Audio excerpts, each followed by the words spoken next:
Bismillahirrahmanirrahim. Assalamualaikum warahmatullahi wabarakatuh. Bismillahirrahmanirrahim. Alhamdulillahirabbil alamin wassalatu wassalamu ala sayyidil mursalin sayyidina wa maulana Muhammad wa ala alihi wa ashabihi ajma'in wa la hawla wa la quwwata illa billahil aliyyil azim. Allahumma aftah lana hikmataka wa anshur alaina rahmataka min khazaini rahmatika ya arhamar rahimin. Allahumma aftah lana futuhal arifin waj'alna minal ulama'il amilin waj'al a'malana khalisatan liwajhikal karim. Allahumma anfa'na bima 'allamtana wa 'allimna ma yanfa'una wa zidna ilma warzuqna fahma. Walhamdulillahi ala kulli hal wa na'udzu billahi min hali ahlin nar. Wa sallallahu ala sayyidina Muhammad wa ala alihi wa ashabihi ajma'in. Walhamdulillahi rabbil alamin. Bapak-bapak dan ibu-ibu yang terhormat, kita meneruskan kajian Al-Quran. Tapi saya lupa ya surat apa, ayat berapa ya? Surat Yasin. Ayat berapa? Ayat pertama. Sudah jalan. Ayat berapa ya? Ya? Oh, 50 ke atas. Berapa atasnya ya? Ayat 50 ke atas. Atasnya berapa ya?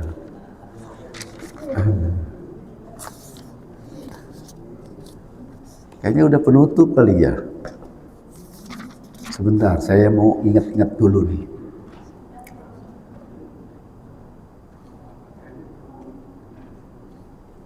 Ayat ke berapa? Kita cutinya lama ya? Cuti lama deh. Ya sudahlah, kita cuti jadi 51 aja ya. Jadi ayat 51 aja dah. Ainnya 50. Kita terusin ayat 51. Kayaknya sudah sih 51. Enggak apa-apa ya. Nggak apa-apa lah, kita mengulang, nggak ada ruginya kalau baca Quran diulang-ulang. Ya, nggak apa-apa. Kita baca dari ayat 51 ya. Wa nufikha fis suri itu ya. Mari kita baca dulu sama-sama kalau gitu ya. A'udzu billahi minasy syaithanir rajim. Bismillahirrahmanirrahim. Wa nufikha fis suri fa idza hum minal ajdathi ila rabbihim yansilun.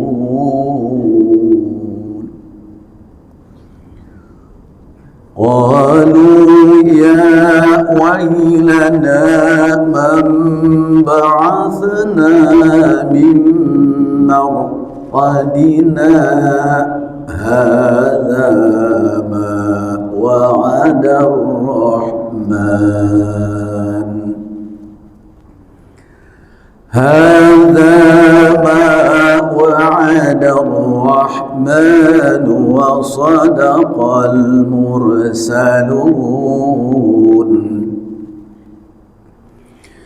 إن كانت إلا صيحة واحدة فإذا هم جميع لدينا محضرون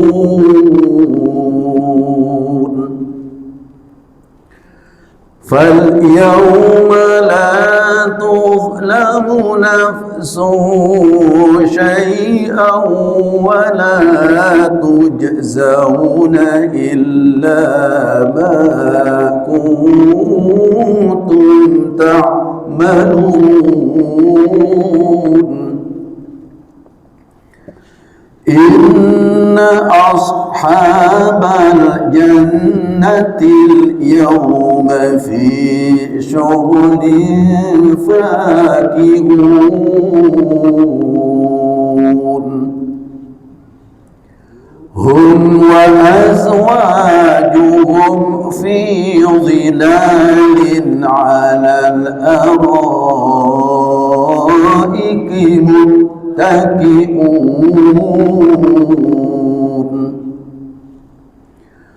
لهم فيها فاكهة ولهم ما يدعون سلام قولا من رب رحيم وامتازوا اليوم أيها المجرمون ألم أعهد إليكم يا بني آدم ألا تعبدوا الشيطان إنه لكم عدو مبين وأن اعبدوني هذا صراط مستقيم ولقد أضل منكم جبلا كثيرا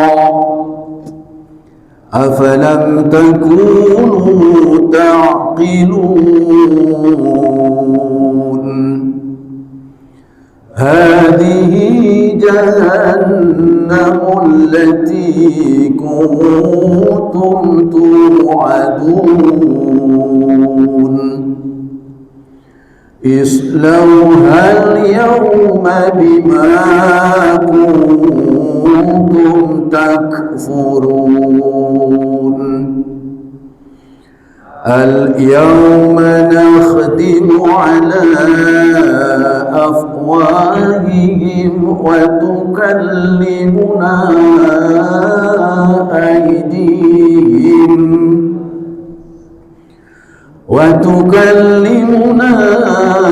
أيديهم وتشهد أرجلهم بما كانوا يكسبون صدق الله العظيم. Kayaknya udah sih sebetulnya nih ya, nggak apa-apa ya.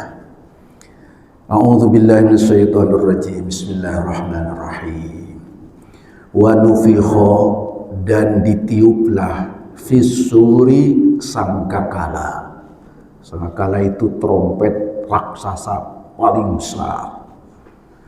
Fa'idha, maka tiba-tiba hum, mereka, minal ajdasi, dari dalam kuburnya, dari dalam tidur selama di kuburnya, ila rabbihim, kepada Tuhan mereka, yang silun, mereka berkumpul menuju panggilan Tuhan mereka. Ini hari kiamat.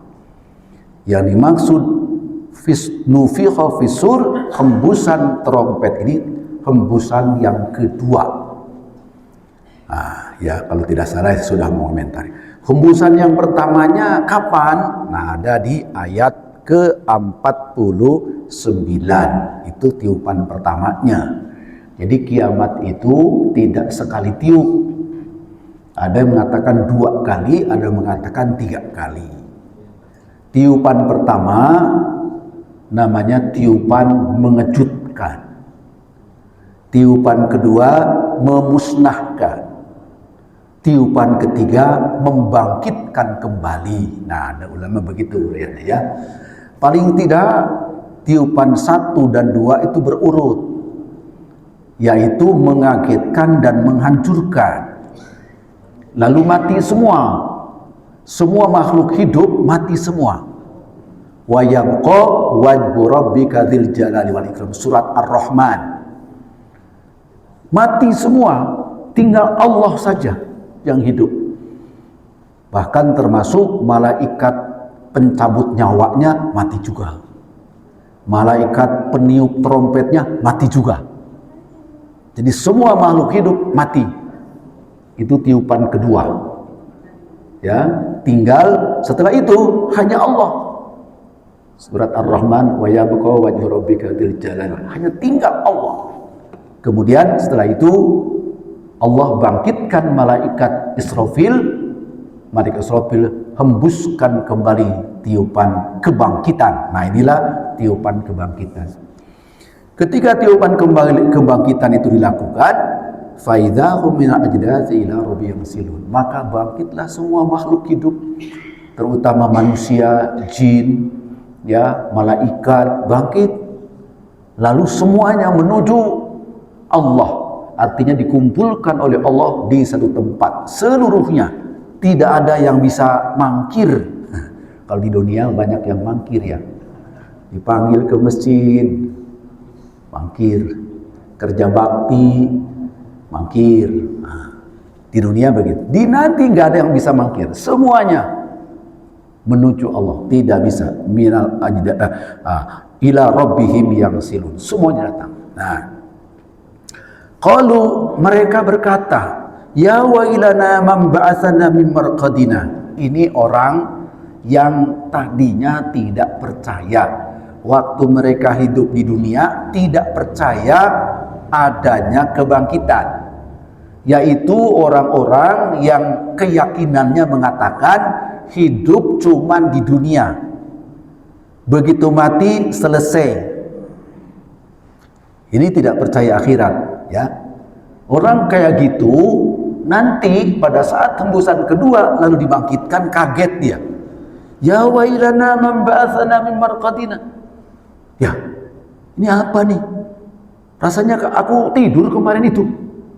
Kok dibangunin? Di mana ini? Kaget mereka. Ya wailana man ba'atsana min marqadina. Ini manusia yang tidak beriman kepada adanya hari akhirat. Hadza ma wa'adar rahman. Nah, orang yang beriman akan mengatakan hadza ma wa'adar rahman. Oh, ini saat sekarang kita dibangkit itu adalah ya, apa yang Allah sudah janjikan, Ar-Rahman janjikan, bahwa kita semua dibangkitkan kembali. Wa shadaqal mursalun, benar para rasul itu.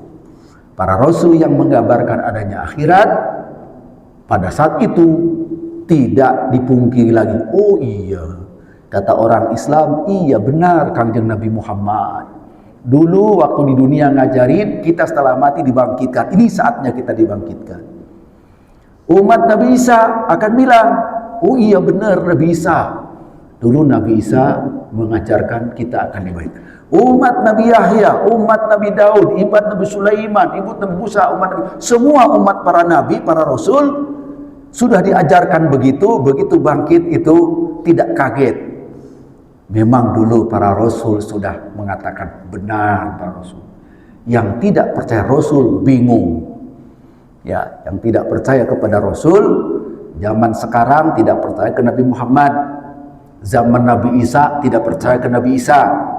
Zaman Nabi Musa tidak percaya Nabi Musa, dan seterusnya, bingung mereka. Itulah mereka orang-orang kafir yang tidak percaya tentang hari kebangkitan.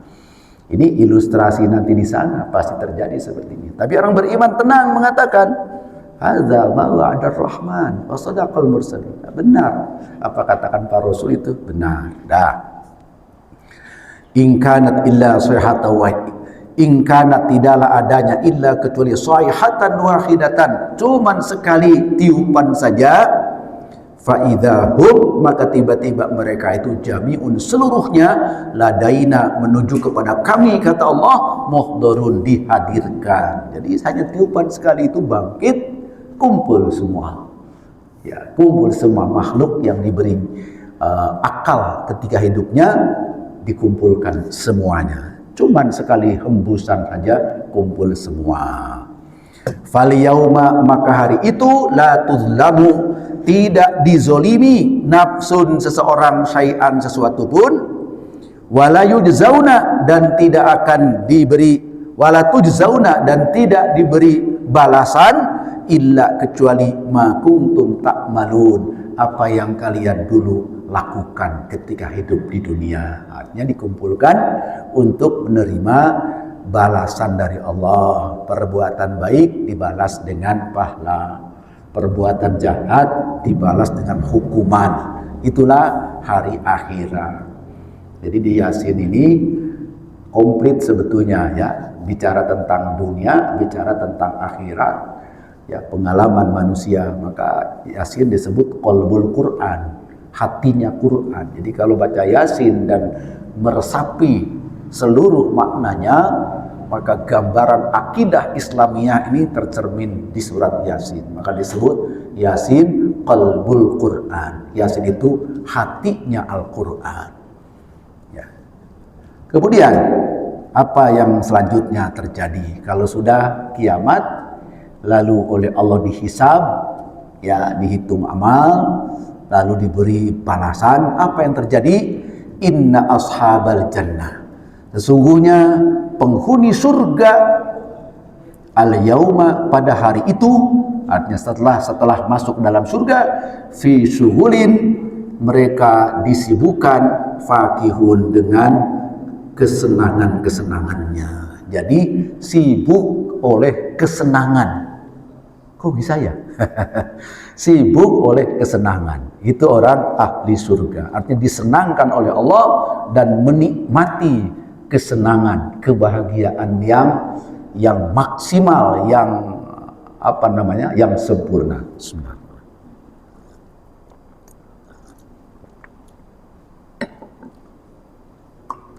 Hum, mereka itu penduduk surga. Mudah-mudahan kita ya, amin ya rabbal alamin. Maka tiap bulan Ramadan itu di sini suka ada yang teriak nih, doanya teriak, nggak apa-apa lah, supaya diaminkan. Allahumma inna nas'aluka ridhaka wal jannah, gitu ya. Siapa yang suka teriak begitu? Boleh nggak teriak begitu? Ya boleh aja lah. Kan orang bilang kalau doa nggak boleh teriak-teriaknya gitu ya. Ya tergantung kebutuhannya lah. Kalau doa sendirian ya jangan teriak. Tapi kalau doanya berjamaah ya teriaklah supaya dengar oleh orang lain, diaminkan. Permohonannya yang baik-baik. Allahumma inna nas'aluka ridhaka wal jannah. Nah, minta surga itu. Ya Allah, kami mohon kepadamu ridho-Mu dan surga. Wa na'udzubika min sakhatika wan nar. Dan kami mohon perlindungan jangan sampai Kau benci kepada kami dan dimasukkan neraka. Jangan sampai terjadi. Nah, jadi kita cerita surga dia.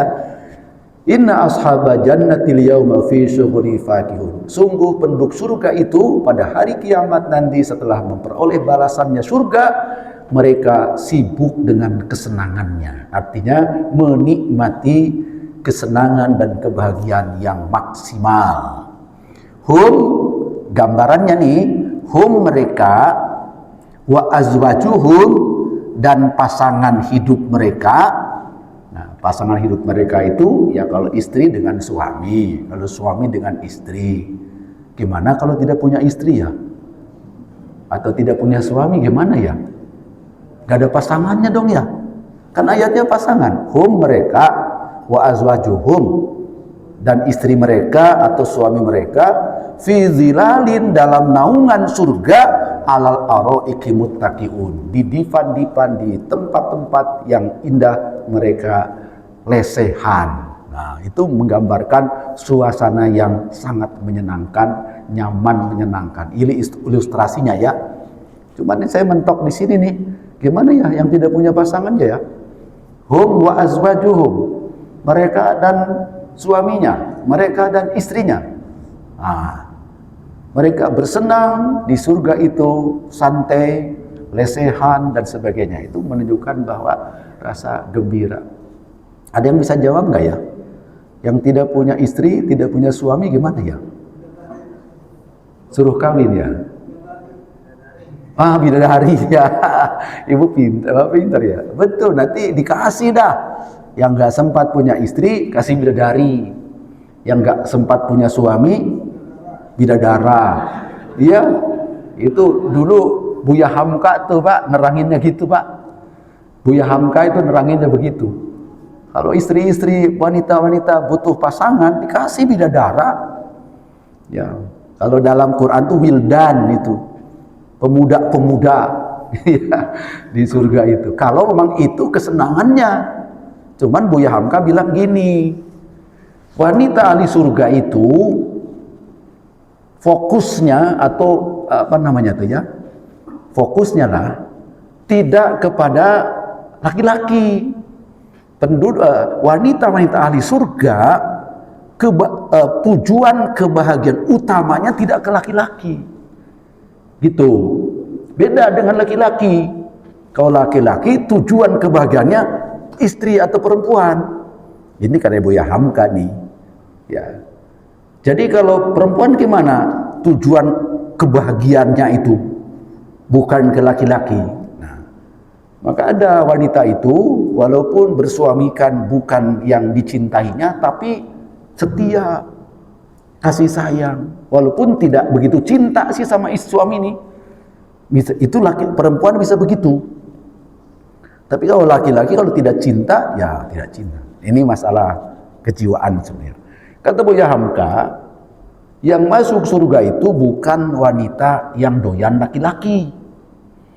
Seperti, nah disebut nih, wanita seperti apa yang masuk surga? Kata Buya Hamka, contohnya Siti Robi'ah Al-Adawiyah. Kan tidak nikah, tapi wanita itu tekun ibadah, bahkan konon dilamar oleh ulama besar. Ada mengatakan Syekh Junaidi Al-Baghdadi. Ketika dilamar, Ibu Robi'ah ini menjawab, mau menikahiku? Ya, boleh, saya mau, tapi minta jaminan. Jaminannya apa? Bisa membawa saya masuk surga. Wah, itu repot ini. Karena itu tidak bisa jamin kayak gitu. Gak jadi. Akhirnya sampai wafat Siti Robi'ah gak punya suami. Terlalu berat ya mas kawinnya ya. Jadi ini masalah pasangan. Tapi bagi Allah tidak ada yang sulit ya. Kalau berhak masuk surga, seperti Bapak katakan, kalau memang pingin bidadari, dapat bidadari. Pingin bidadara, dapat bidadara. Kalau memang, karena di surga tidak ada yang ditolak keinginannya oleh Allah SWT kalau itu membahagiakan mereka. Hum wa azwajum fi zilalin alal araiki muttaqiun ya. Namun demikian wahai hormat, kita mudah-mudahan kita sejodoh dengan istri kita masing-masing, dengan suami kita masing-masing masuk surga sama-sama. Amin ya rabbal alamin ya. Lahum, bagi mereka penduduk surga itu, fiha, di dalam surga, fakihatun, ada makanan, ada buah-buahan. Jadi simbol kenikmatan itu ya sesuai, karena gini, yang masuk surga itu manusia, bukan malaikat. Jadi kalau manusia gimana? Tetap punya sifat kemanusiaan. Apa sifat kemanusiaan itu? Seneng makan, seneng minum, kan manusia begitu. Satu lagi mohon maaf, seneng hubungan suami istri. Itu sudah tabiat manusia. Yang masuk surga itu manusia, bukan malaikat. Kalau malaikat masuk surga, nggak perlu makan, nggak perlu minum, nggak perlu pasangan hidup. Jadi yang masuk surga itu adalah manusia. Cuman oleh Allah diberi kebahagiaan yang sempurna. Bedanya gitu. Kebahagiaan manusia di dunia ini sangat kecil, sangat terbatas. Tapi kebahagiaan di surga itu tidak terbatas. Allah kabulkan sebesar-besarnya.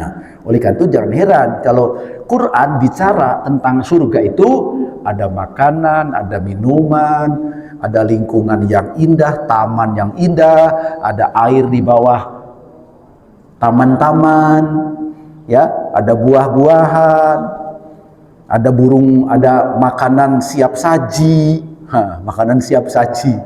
Ya, jadi tidak repot-repot harus, kalau sate nggak usah repot-repot kipasin gitu. Jadi udah tinggal makan enak siap saji. Nanti ketemu di surat Waqiah Pak. Soal makan minumnya di surga, surat Waqiah. Bapak suka baca kan surat Waqiah.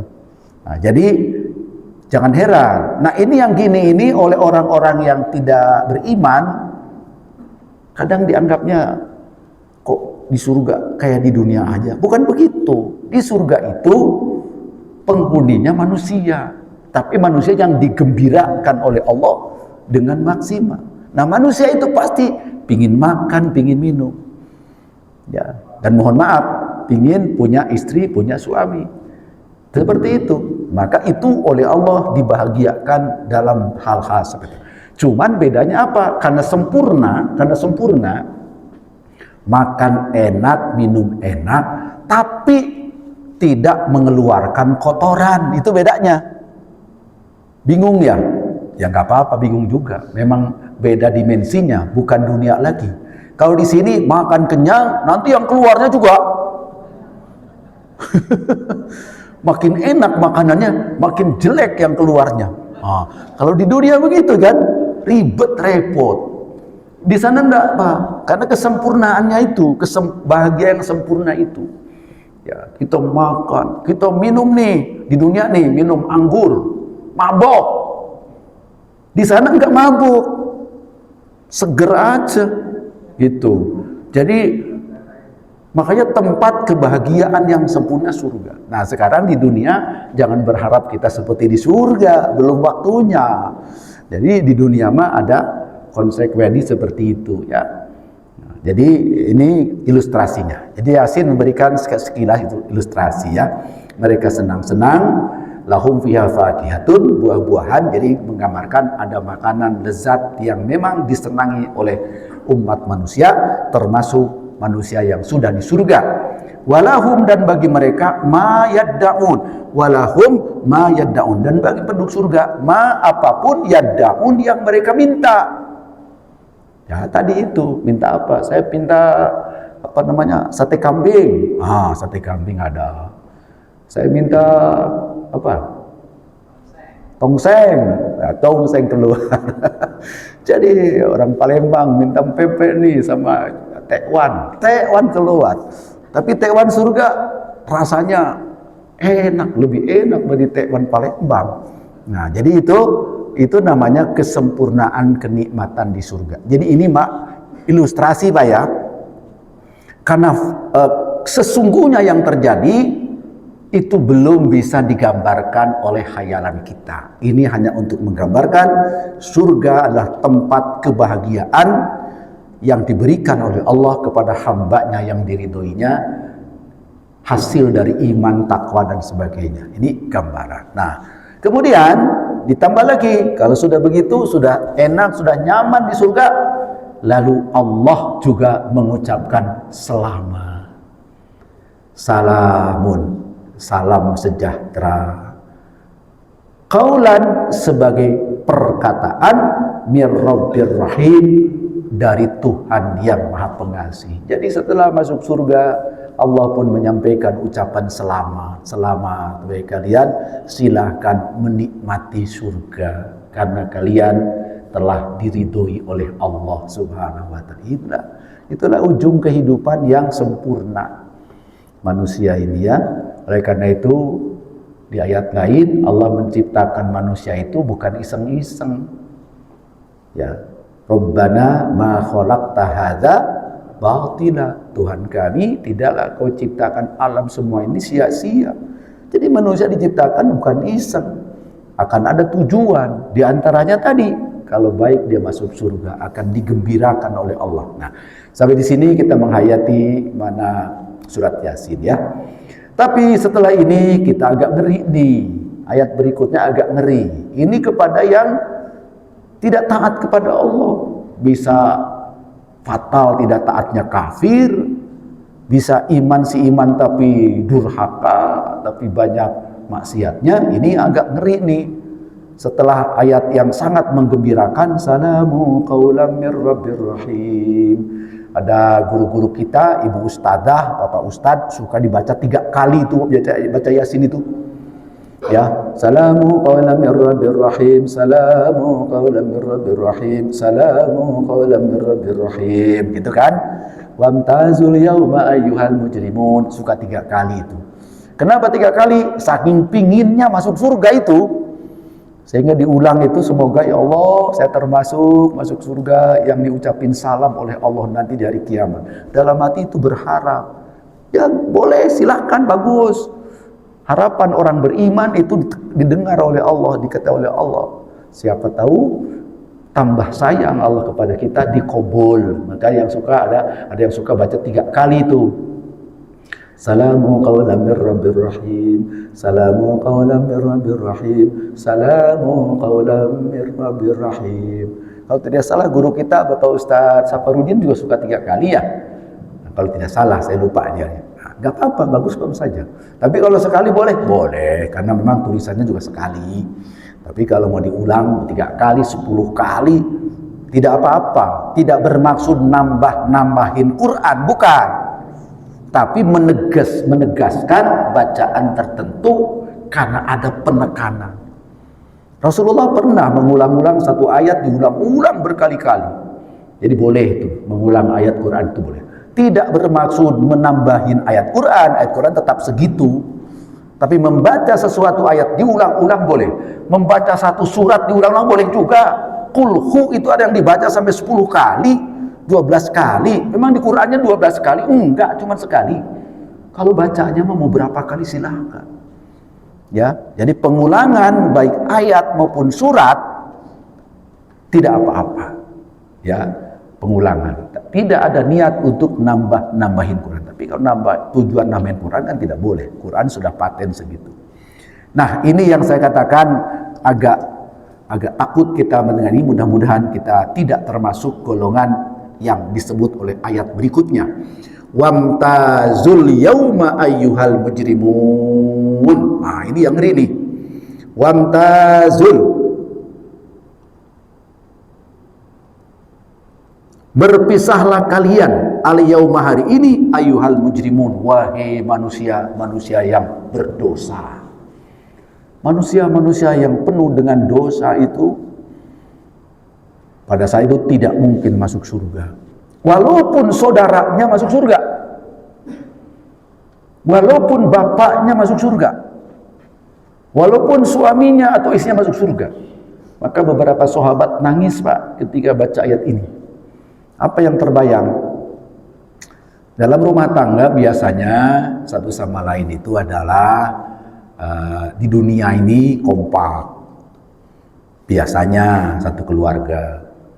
Tapi kalau ternyata di satu keluarga itu ada orang yang baik, ada orang yang durhaka kepada Allah, maka di hari kiamat ada seleksi. Yang baik disilahkan masuk surga, yang durhaka suruh masuk neraka. Terbayang ketika itu beratnya berpisah antara orang yang durhaka dengan orang beriman. Sebut saja bapaknya orang soleh, anaknya tukang mabuk. Di akhirat ketemu, bapaknya suruh masuk surga, anaknya diseret ke neraka. Kebayang enggak? Sedihnya si anak berpisah dengan bapak karena bapaknya masih selamat, dibahagiakan oleh Allah, tapi yang diseret dan diazab. Para sahabat banyak yang menangis, Pak, ketika membaca ayat ini. Wamtazul yauma ayyuhal mujrimun. Anak, bapak, kakak, adik, suami, istri dipaksa untuk pisah. Ya, padahal selama di dunia itu adalah satu sama lain seolah-olah itu kompak. Tapi bukan kompak dalam kebaikan. Yang satu membaik, yang satu menjahat, maka harus berpisah. Ini wamtazul yauma ayyuhal mujrimun. Wahai manusia yang banyak berdosa, pisah kamu dengan orang-orang soleh yang tadi masuk surga itu. Pisah kamu, jangan ikut, tidak bisa kamu ikut, pisah. Ya, ini ayat yang mengerikan. Ya.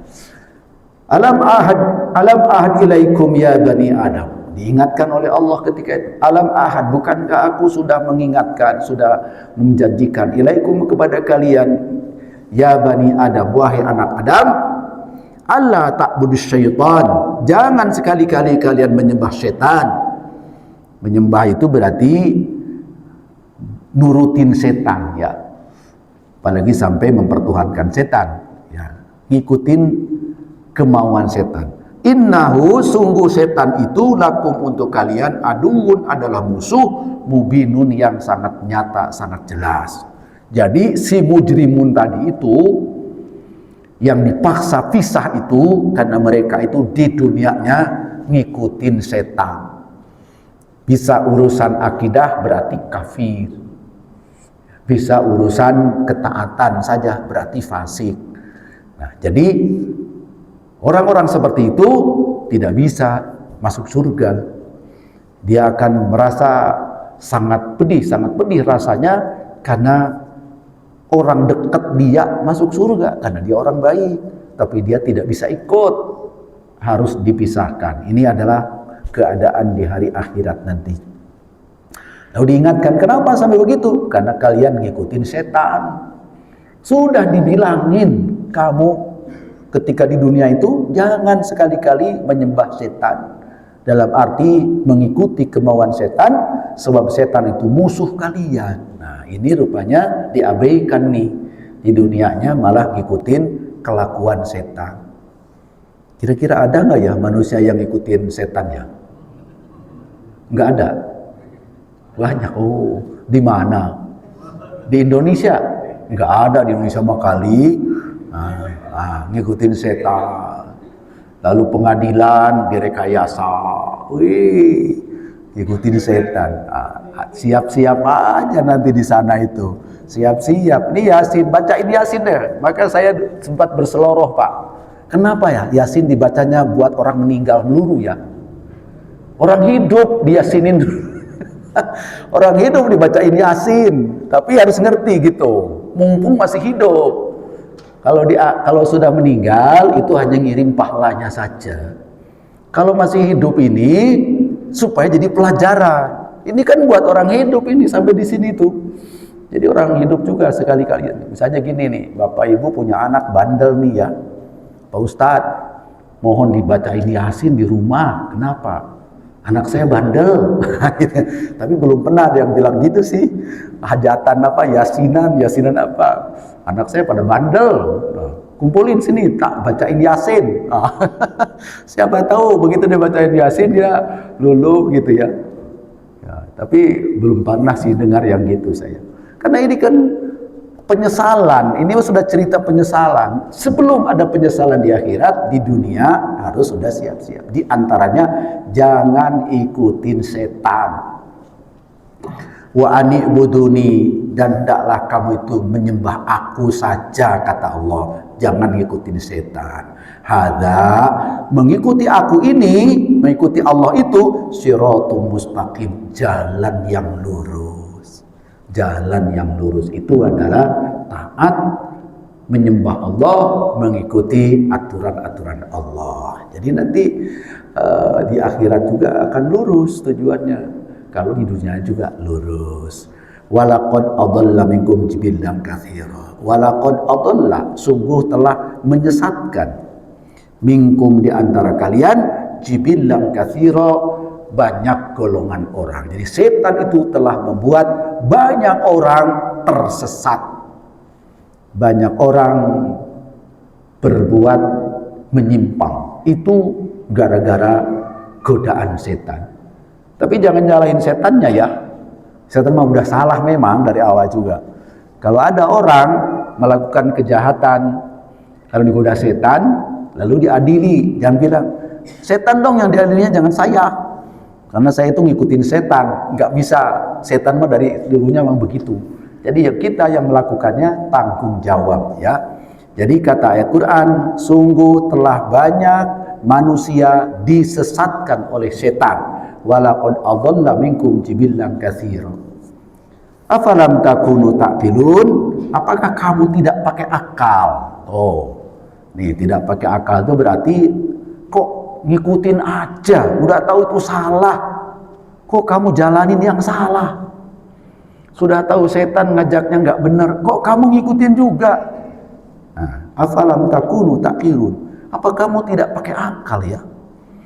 Sebetulnya kebenaran dan kebatilan itu oleh akal aja udah ketahuan sebetulnya. Cuman kalau akal itu masih relatif ukurannya. Ngukur mana benar, mana salah, mana baik, mana buruk, pakai akal saja itu sudah bisa, Pak. Cuman belum mutlak. Mutlaknya pakai wahyu. Maka manusia ini, kata Muhammad Abduh kalau tidak salah dalam tafsirnya, manusia itu oleh Allah diberi perangkat, diberi hidayah 4 supaya selamat. Ya, 1 dikasih panca indera. Jadi dengan panca indera ada mata, ada telinga, ada hidung, ada alat peraba. Dia bisa memilih yang tepat, memilih yang baik. Dengan ada alat peraba, mana yang dingin, mana yang panas, jangan pegang yang panas, nanti kebakar, perasa. Mata bisa melihat mana yang baik, mana tidak baik. Telinga bisa melihat, ya. Itu petunjuk pertama supaya selamat, panca indera. Yang kedua, gharizah. Gharizah itu apa? Insting. Insting itu pemberian Allah kepada kita. Ada yang mengatakan termasuk hidayah Allah yang kedua. Hidayah yang pertama panca indera.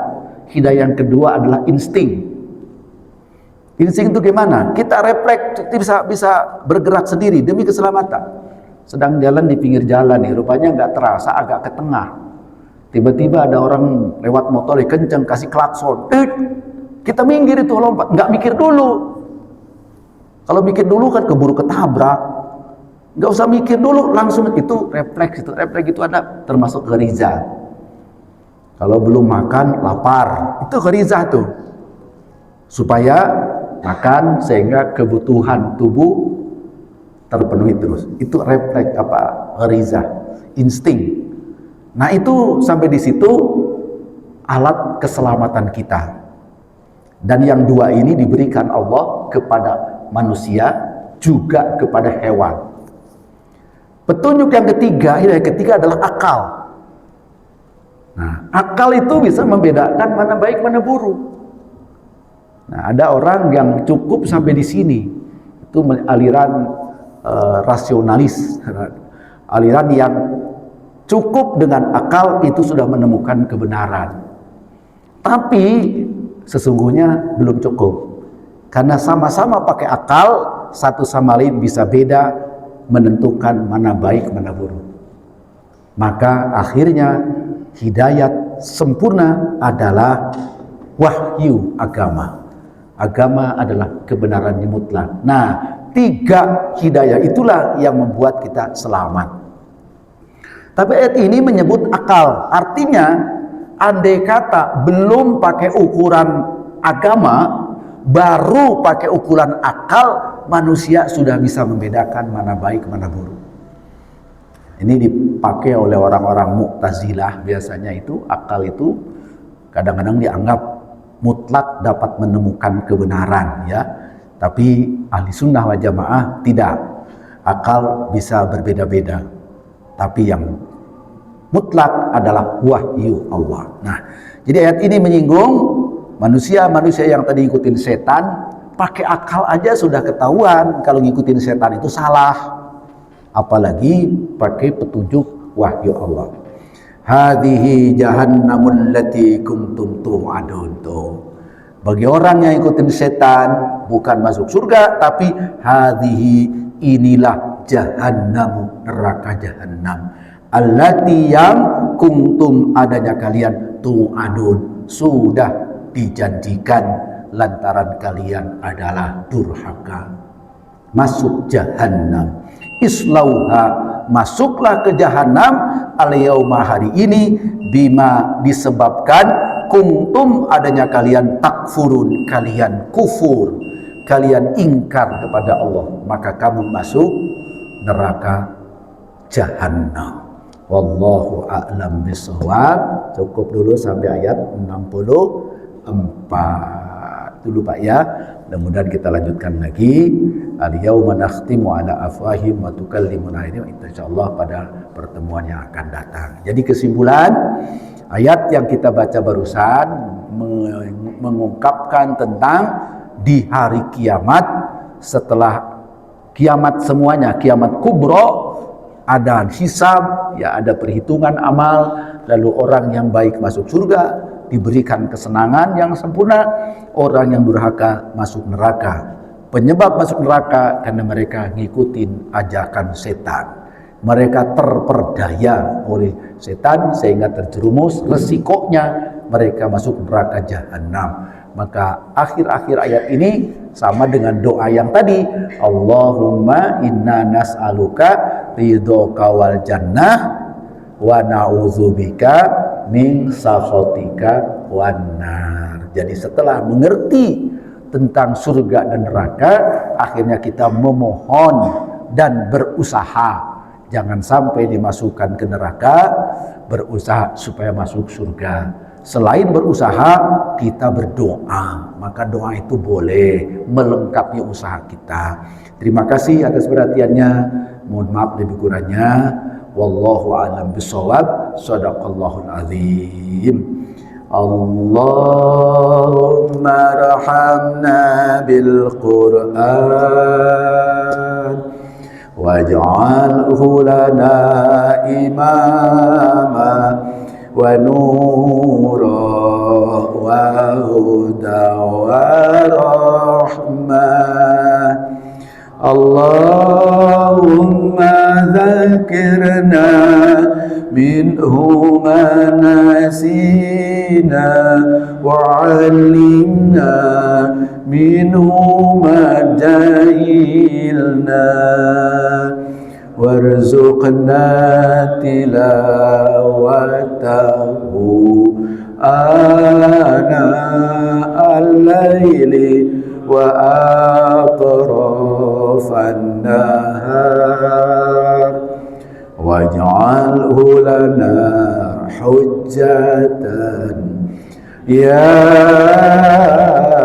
rabbal alamin. Wa sallallahu ala sayyidina Muhammad wa ala alihi wa ashabihi ajma'in walhamdulillahi rabbil alamin. Wassalamu alaikum warahmatullahi wabarakatuh.